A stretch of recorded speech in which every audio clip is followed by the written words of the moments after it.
नमस्कार दोस्तों, स्वागत है आपका आपके अपने YouTube चैनल जीएस जीनियस में। जैसा कि आप स्क्रीन पर देख रहे हैं, सिविल सर्विसेज क्रॉनिकल फरवरी 2025 की करंट अफेयर की मंथली मैगजीन है और इसमें दिसंबर 2024 के जो है करंट अफेयर्स इंक्लूड होते हैं। तो मित्रों, इसके कई छोटे छोटे वीडियो मैं ऑलरेडी जो है अपने चैनल पर अपलोड कर चुका हूं। उसी क्रम में आज मैं संसदीय प्रश्नोत्तरी से निकले हुए जो वन लाइनर हैं उनको आपके समक्ष प्रस्तुत करूंगा। तो चलिए मित्रों, देखते हैं कि ये जो संसदीय प्रश्नोत्तरी से जो वन लाइनर निकलते हैं बहुत ऑथेंटिक जो है सोर्सेज होते हैं और कोई भी इसमें गलत डाटा जो है नहीं दिया जाता है। तो इससे पहले कि मैं संसदीय प्रश्नोत्तरी से निकले वन लाइनर आपके समक्ष प्रस्तुत करूं, आपसे हमारी रिक्वेस्ट है कि हमारे चैनल को सब्सक्राइब कर लीजिए, जिससे कि इसी प्रकार का परीक्षा उपयोगी कंटेंट आपके पास समय समय पर पहुंचता रहे। तो चलिए मित्रों, देखते हैं। चलिए मित्रों, शुरू करते हैं। जो पहला हमारा जो टॉपिक है वो है डिजिटल कृषि मिशन। डिजिटल कृषि मिशन को 2 सितंबर 2024 को 2817 करोड़ रुपए के परिव्यय के साथ मंजूरी दी गई है। मिशन का उद्देश्य जो है वो देश में मजबूत डिजिटल कृषि पारिस्थितिकी का विकास करना है और किसान केंद्रित डिजिटल समाधान जो है उपलब्ध कराना है। इससे जो है देश भर के किसानों को फसल से संबंधित समय पर और विश्वसनीय जानकारी प्राप्त हो सकेगी। इसका जो प्रमुख घटक है वो है एग्री स्टैक। इसमें 3 है आधारभूत रजिस्ट्रियां शामिल है: किसानों की रजिस्ट्री, भू संदर्भित गांवों के नक्शे और बोई गई फसल की जो है रजिस्ट्री। इसमें जो है ये सब चीजें उपलब्ध हैं और जो एग्री स्टैक के डाटा का स्वामित्व जो है संबंधित राज्यों के पास है। इस प्रणाली को गोपनीयता पहलुओं को ध्यान में रखते हुए डिजिटल व्यक्तिगत डेटा संरक्षण अधिनियम 2023 का पालन करने के लिए डिजाइन किया गया है। तो डिजिटल कृषि मिशन ये इसकी जो शुरुआत है वो 2 सितंबर 2024 को जो है शुरू की गई थी और इसका जो उद्देश्य है वो किसान केंद्रित डिजिटल समाधानों के लिए मजबूत डिजिटल कृषि पारिस्थितिकी तंत्र का निर्माण करना है। इसमें 3 चीजें महत्वपूर्ण है। एक किसानों की रजिस्ट्री है, भू संदर्भित गांव का नक्शा और बोई गई फसल का जो है डिटेल इसमें रहता है। दूसरा जो हमारा पॉइंट है वो है राष्ट्रीय सांस्कृतिक मानचित्रण एवं रोड मैप मिशन। इसका जो उद्देश्य है वो ग्रामीण परंपराओं, सांस्कृतिक प्रथाओं पर ध्यान केंद्रित करते हुए भारत की समृद्ध सांस्कृतिक विरासत को संरक्षित करना है। इसमें जो थोंगजाओ है, थोंगजाओ जो अपनी मिट्टी के बर्तनों के लिए जाना जाता है, इस पहल का हिस्सा है। इसमें जो सांस्कृतिक मान्यता के माध्यम से ग्रामीण आवश्यकताओं को पुनर्जीवित करने में मदद कर रहा है। मेरी गांव मेरा धरोहर, ये इस मिशन का एक जो है महत्वपूर्ण हिस्सा है। 4.5 लाख गांवों की सांस्कृतिक प्रथाओं को जो है इसमें प्रदर्शित किया गया है। इसका उद्देश्य जो है वो 6.5 लाख गांव का जो है मानचित्रण करना, उनकी भौगोलिक जनसांख्यिकी रूपरेखा और रचनात्मक पूंजी का दस्तावेजीकरण करना है। इस पहल में 3 परस्पर कार्यक्रम जुड़े हुए हैं: एक सांस्कृतिक प्रतिभा खोज, एक मेरी गांव मेरी धरोहर और राष्ट्रीय सांस्कृतिक कार्यस्थल। ये सभी जो है इससे जुड़े हुए हैं।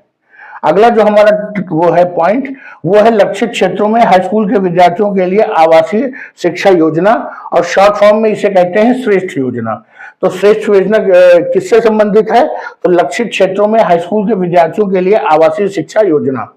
इसमें जो ये मेधावी अनुसूचित जाति के विद्यार्थियों को गुणवत्तापूर्ण शिक्षा प्रदान करने के लिए 2 तरीकों से इसको लागू किया गया है। जो पहला तरीका है वो है मोड 1। इसमें निजी आवासीय विद्यालयों में कक्षा 9 और 11वीं में प्रवेश के लिए राष्ट्रीय प्रवेश परीक्षा नेशनल एंट्रेंस टेस्ट स्कीम, इसके माध्यम से प्रतिवर्ष 3000 मेधावी अनुसूचित जाति के छात्रों का चयन किया जाएगा और कक्षा 12वीं की पढ़ाई होने तक जो है उनको वित्तीय सहायता प्रदान की जाएगी। मोड 2 जो है इसमें प्राथमिक और माध्यमिक स्तर पर अनुसूचित जाति के छात्रों के लिए गैर आवासीय विद्यालय, आवासीय विद्यालय और छात्रावासों के लिए परियोजनाएं चलाने वाले संगठनों को वित्तीय सहायता प्राप्त की जाएगी। तो इससे भी अप्रत्यक्ष रूप से ये जो अनुसूचित जाति के छात्र हैं जो हाई स्कूल और इंटर करना चाहते हैं उनको जो है लाभ मिलेगा। अगला जो संसदीय प्रश्नोत्तरी से निकले हुआ जो महत्वपूर्ण पॉइंट है वो है इस्पात के क्षेत्र में कार्बन मुक्ति की दिशा में कदम। इस्पात मंत्रालय ने भारत में इस्पात क्षेत्र को हरित बनाना ये रोड मैप और कार्य योजना तैयार की है, अर्थात ग्रीन जो है सेक्टर को बढ़ावा देंगे, पॉल्यूशन को कम करेंगे। इसमें रिपोर्ट जारी की गई है कि जो इस्पात क्षेत्र में कार्बन मुक्त के लिए 14 कार्यबलों की सिफारिश के अनुरूप है। इसमें नवीन और नवीकरणीय ऊर्जा मंत्रालय ने राष्ट्रीय हरित हाइड्रोजन मिशन तैयार किया है। इसमें 100% हाइड्रोजन का उपयोग करके डायरेक्ट रीयूज्ड आयरन का उत्पादन करने और ब्लास्ट फर्नेस में कोयला और कोक की खपत कम करने के परियोजनाएं शामिल है। इसमें जो जो वेस्ट आयरन आता है, जो कबाड़ जिसे कहते हैं आयरन होता है, उसको जो है गला करके जो नई स्टील और आयरन के जो प्रोडक्ट्स तैयार किए जाते हैं, उसको जो गलाने के लिए नॉर्मली या तो बिजली की भट्टियां होती हैं या कोक की भट्टियां होती हैं, गैस आधारित होती हैं। तो उसकी जगह पर उन्होंने हाइड्रोजन का इस्तेमाल किया है फ्यूल की जगह पर। ये जो है पूरी योजना इस दिशा में है।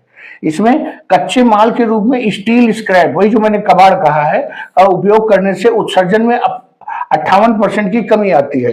ये जो स्टील स्क्रैप है, ये एक बार इसका शोधन हो चुका होता है, तो इसमें से काफी बड़ी मात्रा में जो जहरीली गैसेज है ऑलरेडी निकल चुकी होती हैं, लेकिन चूंकि वो स्क्रैप हो जाता है, यूज में नहीं रह जाता है, तो उसको फिर से जो है रिसाइकलिंग करके जो है नई स्टील में तैयार कर दिया जाता है। ये जो है स्क्रैप रिसाइकलिंग नीति 2019 घरेलू स्तर पर उपलब्ध जो स्क्रैप की उपलब्धता को बढ़ाता है। तो ये योजना है कि स्क्रैप का ज्यादा से ज्यादा इसका इस्तेमाल करेंगे और कोक और जो है ये डीजल की जगह पे हाइड्रोजन को जो है फ्यूल के रूप में इस्तेमाल किया जाएगा। अब सड़क परिवहन और राजमार्ग मंत्रालय ने मोटर वाहन स्क्रैपिंग नियम 2021 जो है, जो ये गाड़ियों को स्क्रैप करने की योजना है कि जो 15-20 साल पुरानी गाड़ियां हैं उनको स्क्रैप कर दिया जाएगा, तो उससे भी जो है काफी बड़ी मात्रा में जो स्टील स्क्रैप है वो उपलब्ध होगा। ये जो है 2010 में शुरू किया गया था और राष्ट्रीय सौर मिशन सौर ऊर्जा को बढ़ावा देता है, इस्पात उद्योग में उत्सर्जन की कमी लाने में योगदान देता है। तो पूरी तैयारी ये है कि जो इस्पात क्षेत्र है, इस्पात मैन्युफैक्चरिंग, जो स्टील मैन्युफैक्चरिंग वाला क्षेत्र है, उसमें पॉल्यूशन को कम करना है किसी प्रकार। वरिष्ठ नागरिकों के लिए योजनाएं। सामाजिक न्याय एवं अधिकारिता मंत्रालय वरिष्ठ नागरिकों की आवश्यकताओं को पूरा करने के लिए अटल वयो अभ्युदय योजना का क्रियान्वयन कर रहा है। वरिष्ठ नागरिकों के लिए एकीकृत कार्यक्रम वरिष्ठ नागरिक गृहों, सतत देखभाल गृहों के संचालन के लिए गैर सरकारी संगठनों को अनुदान प्रदान करता है, जिनमें निःशुल्क आश्रय, पोषण, स्वास्थ्य देखभाल और मनोरंजन की सुविधा प्रदान की जाती है। एक अगली योजना है राष्ट्रीय वयोश्री योजना। इसमें 15,000 रुपए से कम मासिक आय वाले और उम्र से संबंधित विकलांगता से जो है पीड़ित वरिष्ठ नागरिकों को शारीरिक सहायता और सहायक जीवन उपकरण प्रदान करके ये जो है कृत्रिम अंग निर्माण निगम के माध्यम से इसको क्रियान्वित किया जाता है, राष्ट्रीय वयोश्री योजना। तो जो दिसंबर माह के जो संसदीय प्रश्नोत्तरी वाला जो सेक्शन था उसमें इतना ही मित्रों।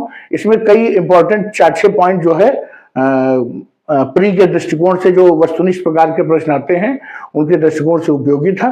तो चलिए मित्रों, वीडियो को समाप्त करते हैं। वीडियो अच्छा लगा हो तो लाइक करिए, चैनल को सब्सक्राइब करिए। धन्यवाद।